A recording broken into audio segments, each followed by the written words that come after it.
Tajik group volunteers to join Panjshir resistance.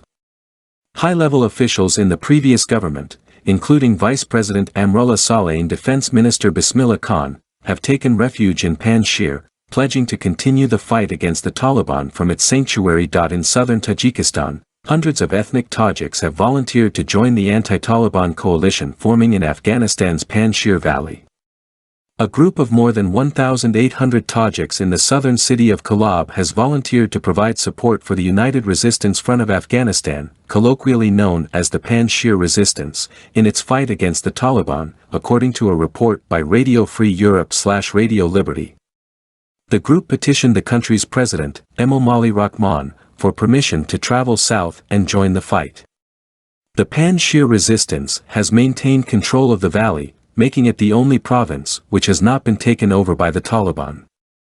High-level officials in the previous government, including Vice President Amrullah Saleh and Defense Minister Bismillah Khan, have taken refuge in Panjshir, pledging to continue the fight against the Taliban from its sanctuary.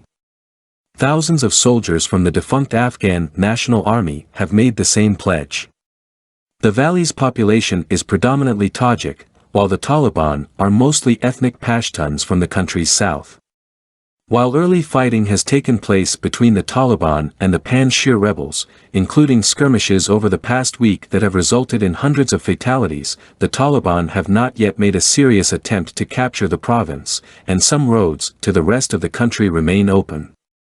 The Tajikistani volunteers have not yet received a response, per referral.